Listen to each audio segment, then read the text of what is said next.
ಒಂದು ಹಳ್ಳಿಯ ಎರಡು ಶಾಲೆಗಳು. ಕತೆ ಕರಾವಳಿಯ ಸಮುದ್ರದ ಗಾಳಿಯಲ್ಲಿ ನೇಗಿಲಾಡುತ್ತಿದ್ದ ಹೊಸಬಟ್ಟು ಎಂಬ ಚಿಕ್ಕ ಹಳ್ಳಿಯಲ್ಲಿ ಇಬ್ಬರು ಗೆಳೆಯರು, ಆದಿತ್ಯ ಮತ್ತು ವಿಷ್ಣು. ಇಬ್ಬರೂ ಒಂದೇ ಬೀದಿಯವರಾದರೂ ಓದುತ್ತಿದ್ದ ಶಾಲೆಗಳು ವಿಭಿನ್ನ. ಆದಿತ್ಯ ಹಳ್ಳಿಯ ಸರಕಾರಿ ಹಿರಿಯ ಪ್ರಾಥಮಿಕ ಶಾಲೆಯಲ್ಲಿ ಓದುತ್ತಿದ್ದರೆ, ವಿಷ್ಣು ಸಮೀಪದ ಪಟ್ಟಣದ ಸೆಂಟ್ ಮೌಂಟ್ ಖಾಸಗಿ ಶಾಲೆಯಲ್ಲಿ ಓದುತ್ತಿದ್ದ. ಒಂದೇ ಗುರಿ, ಓದಿ ದೊಡ್ಡವರಾಗುವುದು. ಆದರೆ ಇಬ್ಬರ ದಿನಚರಿ, ಶಾಲಾ ಜೀವನ ಮತ್ತು ಅನುಭವಗಳು ತುಂಬಾ ಭಿನ್ನವಾಗಿದ್ದವು. ಶಾಲೆಯ ವಾತಾವರಣ ಎರಡು ಲೋಕಗಳಂತೆ. ಒಂದು ದಿನ ಬೆಳಗ್ಗೆ ಆದಿತ್ಯ ತನ್ನ ಬಲಹೀನವಾದ ಸೈಕಲ್ ಮೇಲೆ ಶಾಲೆ ಕಡೆ ಸಾಗಿ ಹೋಗುತ್ತಿದ್ದ. ಶಾಲೆಯ ಕಟ್ಟಡ ಹಳೆಯದಾದರೂ ಹಸಿರು ಮರಗಳಿಂದ ಆವರಿಸಿ ಚಿನಿಪಿ ಪಕ್ಷಿಗಳ ಗಲಾಟೆಯ ಮಧ್ಯೆ ನಿಂತಿತ್ತು. ತರಗತಿಯ ಬಾಗಿಲುಗಳ ಬಣ್ಣ ಸಾಲಮಾಗಿದ್ದರು. ಶಿಕ್ಷಕರ ನಗು ಜೀವಂತವಾಗಿ ಕಿಸುಗುಟ್ಟುತ್ತಿತ್ತು. ಇದಲ್ಲೇ ಇದ್ದಂತೆ ವಿಷ್ಣು ಇದ್ದ ಶಾಲೆ ಮತ್ತೊಂದು ಲೋಕವಾಗಿತ್ತು. ಎತ್ತರದ ಗೇಟು, ಒಳಗೆ ಗಾಜಿನ ಕಿಟಕಿಗಳ ಕಟ್ಟಡಗಳು, ಪ್ರತಿ ತರಗತಿಯಲ್ಲಿ ಫ್ಯಾನ್, ಪ್ರೊಜೆಕ್ಟರ್ ಮತ್ತು ಪಕ್ಕಾ ಮಾದರಿ ಕುಳಿತುಕೊಳ್ಳುವ ಮೇಜು. ರಂಗುರಂಗಿನ ಬಸ್ಸುಗಳು ಬೆಳಗ್ಗೆ ಮನೆಗಳ ಮುಂದೆ ನಿಂತುಕೊಂಡು ಮಕ್ಕಳನ್ನು ಕರೆದುಕೊಂಡು ಹೋಗುತ್ತವೆ. ಒಂದು ಕಡೆ ಸರಳತೆ, ಇನ್ನೊಂದು ಕಡೆ ವೈಭವ. ಅಧ್ಯಾಪಕರ ಗುಣಮಟ್ಟ, ಇಬ್ಬರ ಅನುಭವ. ಆದಿತ್ಯನ ಸರಕಾರಿ ಶಾಲೆಯಲ್ಲಿ 400 ಶಿಕ್ಷಕರು ಮಾತ್ರ. ಕೆಲವೊಮ್ಮೆ ಒಂದು ತರಗತಿಗೆ ಒಬ್ಬನೇ ಶಿಕ್ಷಕ. ಅಧ್ಯಾಪಕರ ತುಂಬಾ ಶ್ರಮಿಸುತ್ತಾರೆ, ಮಕ್ಕಳನ್ನ ತಮ್ಮ ಮಕ್ಕಳಂತೆ ನೋಡುತ್ತಾರೆ. ಆದರೆ ಕೆಲಸದ ಒತ್ತಡ ಹೆಚ್ಚಾಗಿರುತ್ತದೆ. ಸರಕಾರಿ ಕಾರ್ಯಕ್ರಮಗಳು, ಚುನಾವಣೆ ಕರ್ತವ್ಯಗಳು ಇವೆಲ್ಲವೂ ಅವರ ಸಮಯವನ್ನು ಕಿತ್ತುಕೊಳ್ಳುತ್ತಿದ್ದವು.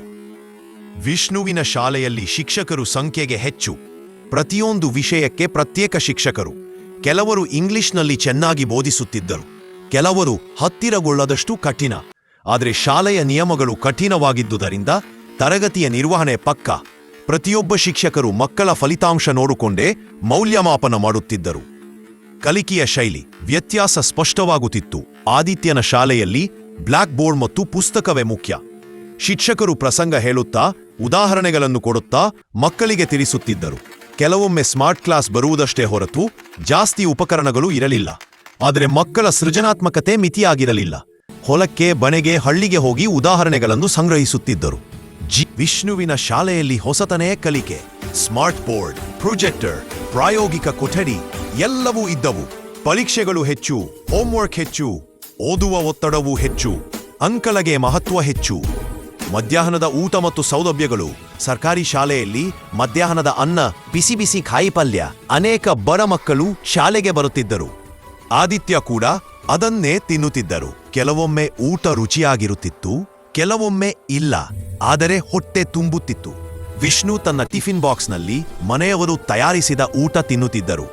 ಕೆಲವೊಂದು ದಿನಗಳು ಶಾಲೆಯ ಕ್ಯಾಂಟೀನ್ನಿಂದ ಖರೀದಿಸಿ ಸ್ನ್ಯಾಕ್ಸ್ ತಿನ್ನುತ್ತಿದ್ದರು. ಆದರೆ ಇದಕ್ಕೆ ಹಣ ಬೇಕಾಗುತ್ತಿ. ಸರ್ಕಾರಿ ಶಾಲೆಯ ಕುಂದುಗಳು, ಶಿಕ್ಷಕರ ಕೊರತೆ, ಸೌಲಭ್ಯಗಳ ಅಲ್ಪತೆ, ಲ್ಯಾಬ್, ಗ್ರಂಥಾಲಯ, ಕ್ರೀಡಾ ಉಪಕರಣಗಳು ಎಲ್ಲರೂ ಸಮಾನವಾಗಿ ಕಲಿಯಾದ ಸಾಧ್ಯತೆ. ಕಟ್ಟಡ ಸಂರಕ್ಷಣೆ ದುರ್ಬಲ, ಆದರೆ ಅದರ ಮಹತ್ವದ ಬಲಗಳು ಉಚಿತ ಶಿಕ್ಷಣ, ಮಧ್ಯಾಹ್ನ ಅನ್ನ, ಪುಸ್ತಕ, ಯೂನಿಫಾರ್ಮ್. ವಿದ್ಯಾರ್ಥಿಗಳ ಮೇಲೆ ಅತಿಯಾದ ಒತ್ತಡ ಇಲ್ಲ. ಶಿಕ್ಷಕರ ಮಮತೆ. ಖಾಸಗಿ ಶಾಲೆಯ ಕುಂದುಗಳು ಶುಲ್ಕ ಹೆಚ್ಚು, ಬಡ ಮಕ್ಕಳು ಪ್ರವೇಶಿಸೋಕೆ ಅಸಾಧ್ಯ, ಓದಲು ಒತ್ತಡ ಹೆಚ್ಚು, ಅಂಕಗಳು ಪ್ರಮುಖ. ಸ್ಪರ್ಧೆ ಹಿಗ್ಗಿದಂತೆ ಮಕ್ಕಳ ಧೈರ್ಯ ಕುಂದುತ್ತಿತ್ತು. ಕೆಲವೊಮ್ಮೆ ಶಿಕ್ಷಕರು ಬದಲಾವಣೆಯಾಗುತ್ತಿದ್ರು, ಆದರೆ ಅದರ ಬಲಗಳು ಆಧುನಿಕ ಸೌಲಭ್ಯಗಳು.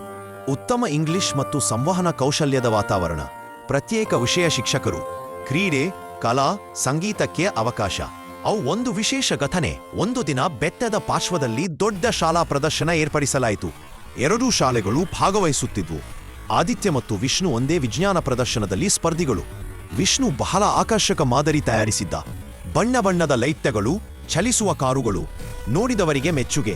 ಆದಿತ್ಯನ ಮಾದರಿ ಸರಳ, ಮಣ್ಣಿನಿಂದ ಮಾಡಿದ ಜಲ ಸಂರಕ್ಷಣಾ ವ್ಯವಸ್ಥೆ. ಬಟ್ಟಲಿನಲ್ಲಿ ಹಾಕಿದ ನೀರು ದಾರಿಗಳ ಮೂಲಕ ಹಾದು ಮಣ್ಣಿಗೆ ಸೇರಿ ಮರಕ್ಕೆ ಸೇರುವ ರೀತಿಯ ಪ್ರದರ್ಶನ. ದುಬಾರಿ ಇಲ್ಲ, ಆದರೆ ತಾತ್ವಿಕತೆ ಮತ್ತು ಸ್ಥಳೀಯ ಜ್ಞಾನ. ನ್ಯಾಯಾಧೀಶರು ಇಬ್ಬರ ಕೆಲಸಗಳನ್ನು ನೋಡಿದರು, ಕೊನೆಯಲ್ಲಿ ನಿರ್ಧಾರ ಪ್ರಕಟಿಸಿದರು. ಎರಡಕ್ಕೂ ಮೊದಲ ಬಹುಮಾನ. ವಿಷ್ಣುವಿಗೆ ತಾಂತ್ರಿಕ ಸೃಜನಶೀಲತೆಗಾಗಿ ಮತ್ತು ಆದಿತ್ಯಗೆ ಜೀವನ. ಇಬ್ಬರೂ ಕೆಲಸಗಳನ್ನು ನೋಡಿ ನಗುತ್ತಿದ್ದರು. ಇಬ್ಬರ ಶಾಲೆಗಳಲ್ಲಿಯೂ ತಮ್ಮದೇ ಶಕ್ತಿ, ತಮ್ಮದೇ ದುರ್ಬಲತೆಗಳಿವೆ ಎಂಬುದು ಅವರಿಗೆ ಅರ್ಥವಾಯಿತು. ಕಥೆಯ ಮರ್ಮ. ಸಂಜೆ ಮನೆ ಕಡೆ ನಡೆದುಕೊಂಡು ಹೋಗುತ್ತಿದ್ದಾಗ ಆದಿತ್ಯ ವಿಷ್ಣುವಿಗೆ ಕೇಳಿದ, ನಿನ್ನ ಶಾಲೆ ದೊಡ್ಡದು, ನಮ್ಮದು ಚಿಕ್ಕದು, ಆದರೆ ನಾವು ಕಲಿಯುವುದಕ್ಕೆ ಸಂಬಂಧಪಟ್ಟ ಮುಖ್ಯ ಅರ್ಥ ಒಂದೇ ಅಲ್ಲವೇ? ವಿಷ್ಣು ತಲೆಯಾಡಿಸಿ ಹೇಳಿದ, ಹೌದು. ಸರಕಾರಿ ಶಾಲೆಯಲ್ಲಿ ಕಲಿತು ಬದುಕು ಕಲಿತೀರ, ನಮ್ಮಲ್ಲಿ ಕಲಿತು ಜಗತ್ತಿನ ಸ್ಪರ್ಧೆ ಅರಿತೀವಿ. ಎರಡರಲ್ಲೂ ಉತ್ತಮವೂ ಇದೆ, ಕೊರತೆಯೂ ಇದೆ. ಆದರೆ ನಾವು ಹೇಗೆ ಕಲಿಯುತ್ತೇವೋ ಅದುವೇ ಮುಖ್ಯ. 2 ಶಾಲೆಗಳು, 2 ಬಗೆಯ ವಾತಾವರಣ, ಆದರೂ ಕಲಿಕೆಯ ಉದ್ದೇಶ ಒಂದೇ: ಮಗುವಿನ ಜೀವನ ಬೆಳಗಿಸುವುದು.